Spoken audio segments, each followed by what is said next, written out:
ఈ వయసులో నేను పెద్ద పెద్ద కోరికలు కోరుకుంటున్నాను కదా తల్లి. అయ్యా కుమార్తె, అయ్యా ఈ తావులు ఉన్నప్పుడు పుట్టిన వాళ్ళు ఎక్కడికే వెళ్ళింది లేదమ్మా. అయ్యడు నా ఒక్క కోరిక నెరవేర్చలేవమ్మా తల్లి.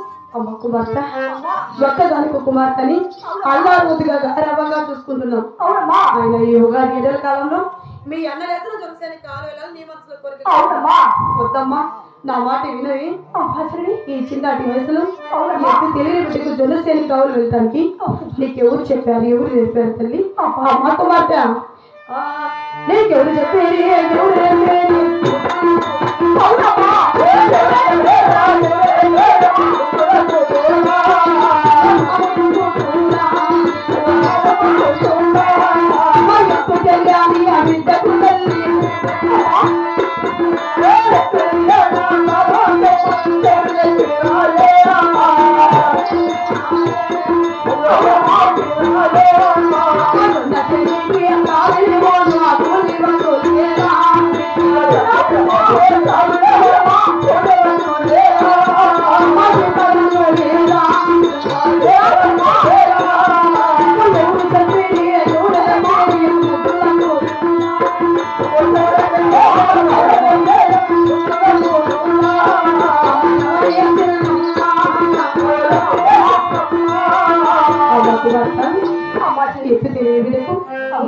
కావాలి వెళ్ళటానికి మా ఇంటి వద్ద 30 జీతగాలు 66 మంది కూలి వాళ్ళు ఉన్నారు కదా.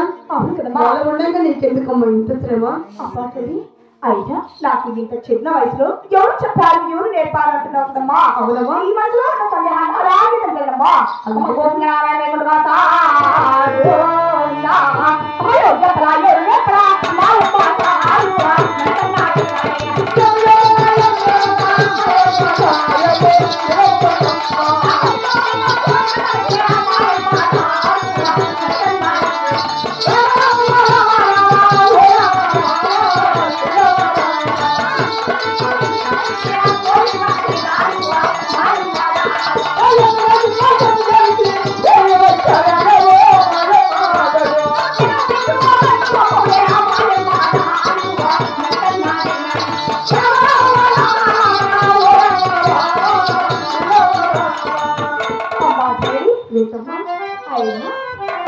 నాకు ఇంత చిన్న వయసులో ఎవరూ చెప్పలేదు, ఎవరూ నేర్పలేదమ్మా.